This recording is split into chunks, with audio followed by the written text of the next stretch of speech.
जब बेटा होगा तो माँ उसे वात्सल्य देगी। तो करुणा सम वात्सल्य भी द्वैत भोजी तो होता भी है, यानी करुणा में भी दो की आवश्यकता है, वात्सल्य में भी दो की आवश्यकता है, पर ममता समेत मौजी होता है, यानी वात्सल्य में आनंद की अनुभूति होती है, करुणा में थोड़ी सी पीड़ा होती है। इसमें बाहरी आदान प्रदान की प्रमुखता रहती है, भीतरी उपादान गौण होता है, यानी दो की आवश्यकता होती है। वहाँ पर वो आत्मा का ध्यान जो है वो कम हो जाता है, गौण हो जाता है। यही कारण है इसमें अद्वैत मौन होता है। अद्वैत का मतलब एक अकेली आत्मा, द्वैत मतलब जहाँ दो आ गए, अद्वैत मतलब दो का जहाँ अभाव, यानी एक।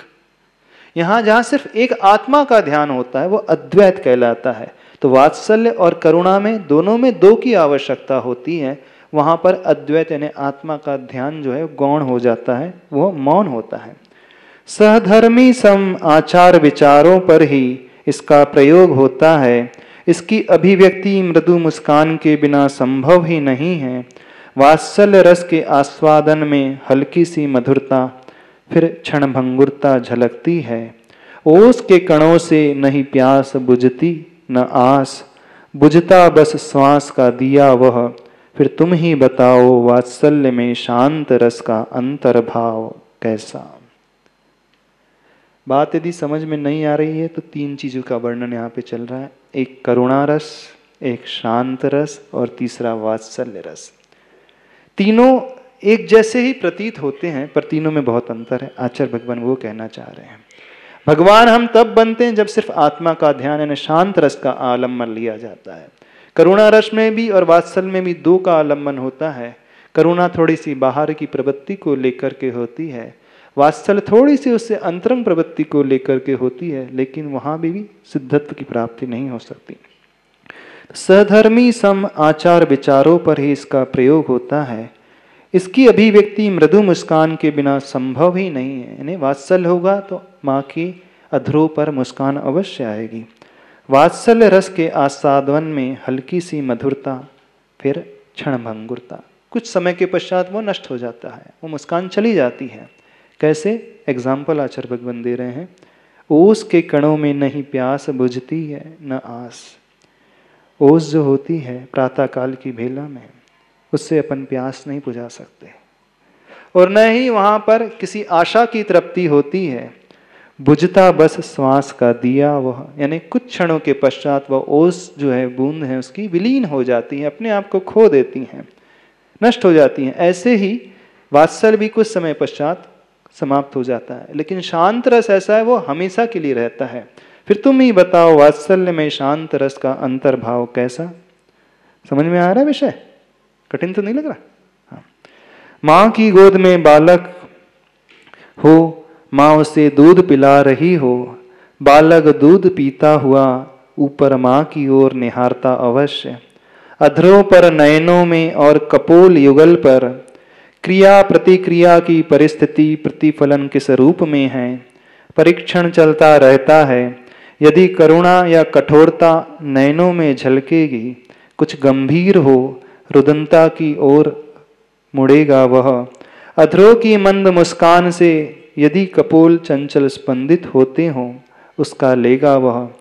यही एक कारण है कि प्राय माँ दूध पिलाते समय अपने आंचल में बालक के मुख को छिपा लेती है, यानी शांत रस का संवेदन वह सानंद एकांत में ही हो और तब एकाकी ही संवेदी वह। बहुत अच्छा उदाहरण माँ बेटे का दिया है। जब माँ अपने बालक को दूध पिलाती है, माँ की गोद में वह बालक होता है, उस स्थिति का वर्णन आचार्य भगवान ने किया है। वो बालक दूध पीता हुआ माँ के चेहरे की ओर देखता है, माँ के अधरों में, नयनों में और दोनों गालों में जो प्रतिक्रिया हो रही है बहुत ध्यान से देखता है वो। कैसे देखता है? हो सकता है आपने कभी देखा है कि नहीं पता नहीं, पर देखना। क्रिया प्रतिक्रिया की परिस्थिति प्रतिफलन किस रूप में होती है, वहां का वह दृश्य आचार्य भगवान उपस्थित कर रहे हैं। अपने रंगहीन या रंगीन अंग का संगम होना ही संगत है। रंगहीन अथवा रंगीन अंग का संगम होना ही, यानी उस आत्मा का ही संवेदन होना, बस वही एक ध्यान है, शांत रस का यही संग है, यही अंग है। करुणा रस जीवन का प्राण है, घम घम समीर धर्मी है। वात्सल्य जीवन का त्राण है, धवलिम नीर धर्मी है। और किंतु यह द्वैत जगत की बात हुई, शांत रस जीवन का गान है, मधुरिम क्षीर धर्मी है। करुणा कैसी है, वात्सल्य कैसी और शांत कैसा है, तीनों का उदाहरण दे रहे हैं। करुणा रस जीवन का प्राण है, यानी बगैर प्राण के हम जैसे रह नहीं सकते, वैसे ही जीव करुणा के बगैर रह नहीं सकता। वात्सल्य जीवन का त्राण है, त्राण का मतलब है सुरक्षा। वात्सल्य के माध्यम से ही बालक अपने आप को सुरक्षित समझता है। वो कैसा है, धवलिम नीर धर्मी है, यानी स्वच्छ जल की भांति है। करुणा वह घम घम समीर धर्मी, समीर का मतलब वो हवा बहती है, शीतल हवा, उस प्रकार से है। किंतु यह द्वैत जगत की बात हुई, करुणा और वात्सल्य दोनों में दो की आवश्यकता। शांत रस जीवन का गान है, मधुरिम क्षीर धर्मी। शांत कैसा रस कैसा है, वो जीवन का गाना है, मधुरता को लिए। क्षीर धर्मी मतलब दूध के स्वभाव की भांति। करुणा रस उसे माना है जो कठिनतम पाषाण को भी मोम बना देता है। वात्सल्य का वह बाना है, जघनतम नादान को भी सोम बना देता है। किंतु यह लौकिक चमत्कार की बात हुई, शांत रस का क्या बताना, संयमरत धीमान को ही ओम बना देता है। जहाँ तक शांत रस की बात है वह आत्मसात करने की ही है। कम शब्दों में निषेध मुख से कहूँ, सब रसों का अंत होना ही शांत रस है। यूं गुनगुनाता रहता संतों का भी अंतः प्रांत वह धन्य है। क्या हुआ, फलितार्थ क्या निकला, करुणा किसे माना है, जो कठोर पाषाण को भी मोम की भांति बना देता है, मृदु। वात्सल्य वह बाना है जो नादान व्यक्ति को भी, जघन व्यक्ति को भी सोम यानी चंद्रमा की भांति शीतल बना देता है। ये तो लौकिक चमत्कार की बात हुई। शांत रस कैसा है, शांत रस का क्या कहना, संयमरत धीमान को ही ओम बना देता है, यानी संयम में लगी हुई उस बुद्धिमान आत्मा को, उस व्यक्ति को वह ओम यानी साक्षात भगवान बना देता है। जहाँ तक शांत रस की बात है वह आत्मसात करने की ही, यानी शांत रस की बात नहीं करना है, उसे तो आत्मसात करना है, चरितार्थ करना है। कम शब्दों में निषेध मुख से कहूँ, सब रसों का अंत होना ही शांत रस है। जहाँ सारे रस अंत से सहित हो जाते हैं तो वह शांत रस कहलाता है। यूँ गुनगुनाता रहता संतों का भी अंतः प्रांत वह, संतों का भी आंतरिक मन जो है ऐसा ही गुनगुनाता रहता है। सबसे प्रमुख है तो वह शांत रस है। इस प्रकार अन्य सारे रसों की चर्चा करते हुए नव रसों में आचार्य भगवान ने शांत रस को सर्व से सबसे श्रेष्ठतम घोषित किया, और उसी से यह आत्मा जो है परमात्मा भगवान आत्मा ओम की परिणति को प्राप्त कर पाती है। बोलिए आचार्य परमेष्टि गुरुदेव विद्यासागर जी महाराज की। यह मूकमाटी ग्रंथ दूसरा अध्याय, पेज नंबर 160, 160 पृष्ठ। व्याख्या चल रही है उस कुंभ की यात्रा की। माटी से शुरुआत होने वाली वह यात्रा जीवन के उस दौर से गुजरती हुई जिस दौर में न जाने कितनी विघ्न बाधाएं आती हैं। माटी यहाँ पर उपलक्षण है, दृष्टांत है। वास्तव में ये यात्रा एक संसारी जीव की यात्रा है, एक ऐसे प्राणी की यात्रा जो अपने आप को सुखी बनाना चाहता है, अपने दुखों और कष्टों से ऊपर उठना चाहता है, और वह किस प्रकार से, किन रास्तों से गुजर करके, क्या जीवन में अंगीकार करके, कैसी साधना को अपना करके, किस स्वरूप में अपने आप को ढाल करके, किन बातों को छोड़ करके और किन अच्छी बातों को अपना करके वहाँ तक पहुँच सकता है हम सबका भाव। उसे ही समझने का है। जैसे वो माटी एक ऐसी यात्रा करती है जिस यात्रा में उसे बहुत कुछ सहना होता है। न केवल कठिनाई बाहर की होती हैं, कठिनाइयाँ भीतर की भी होती हैं। न केवल विकृतियाँ अशुद्धियाँ बाहर में दिखने वाली होती हैं। कुछ अशुद्धियाँ हम आँखों से देख सकते हैं, कुछ विकृतियों को हम आँखों से पहचान सकते हैं, लेकिन कुछ विकृतियाँ ऐसी होती हैं जो भीतर में समाहित होती हैं, वह इन चर्म चक्षुओं से नजर नहीं आती। बाहर के कचरे को आसानी से निकाल करके अलग किया जा सकता है, भीतर की जो अशुद्धि होती है उसे निकालने के लिए थोड़ा परिश्रम कठिन होता है, मेहनत अधिक होती है, ताप कुछ अधिक होता है। जैसे वह स्वर्ण पाषाण में से स्वर्ण निकालना होता है, उसे तपाना होता है, तब कहीं जाकर के उसकी अशुद्धियाँ दूर होती है। ऐसे ही संसारी आत्मा से शुद्धत्व को यदि प्रकट करना है, शुद्ध आत्मा को पाना हो, हमें भी अपने आप को तपाना होगा।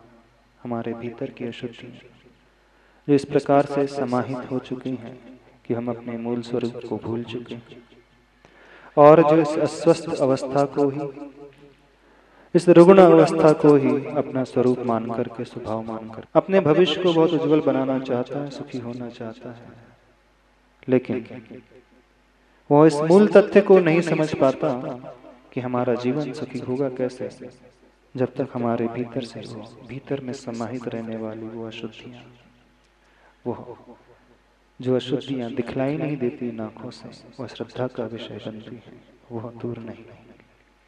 तो वो अशुद्धियाँ बहुत सूक्ष्म शरीर के रूप में, कार्बन शरीर के रूप में इस आत्मा में मौजूद रहती हैं। उस अशुद्धि को निकालने की एक साधना है, और वह साधना मोक्ष मार्ग की साधना कहलाती है। इस मार्ग में कदम बढ़ाने वाले जीव ही उस शुद्ध आत्मा को, या यूं कहें माटी से कलश तक की यात्रा को कर सकते हैं। विषय वही चल रहा है पेज नंबर 160 में। माटी उस अवस्था तक पहुंच चुकी है जब उसे रौंदा जा रहा था, उसका लौंदा बनाया जा रहा था। भिन्न भिन्न रसों का वर्णन करके आचार्य भगवान ने उस शांत रस की उपादेयता सिद्ध कर दी, उसकी उपयोगिता सिद्ध कर दी।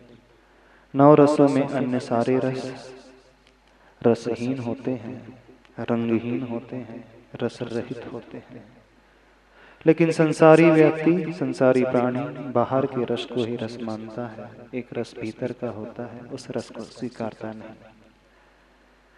बाहर के रस बाहरी वस्तुओं से मिलते हैं, लेकिन वास्तविक रस हमारे भीतर आत्मा के स्वभाव से उत्पन्न होता है।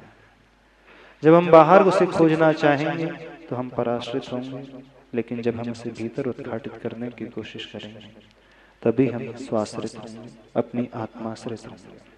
तो हम इससे स्वाश्रित होने की कला को सीखें, और आचार्य भगवान कह रहे हैं वो कला उस शांत रस से प्रकट होने वाली है।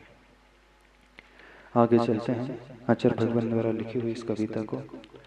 रसराज रसपाक शांत रस की उपादेयता पर बल देती हुई पूरी होती है इधर माटी की रौंदन क्रिया भी, और पर्वत शिखर की भांति धरती में गड़े लकड़ी की रॉड पर हाथ में 2 हाथ की लंबी लकड़ी ले अपने चक्र को घुमाता है शिल्पी, फिर घूमते चक्र पर लौंदा रखता है माटी का।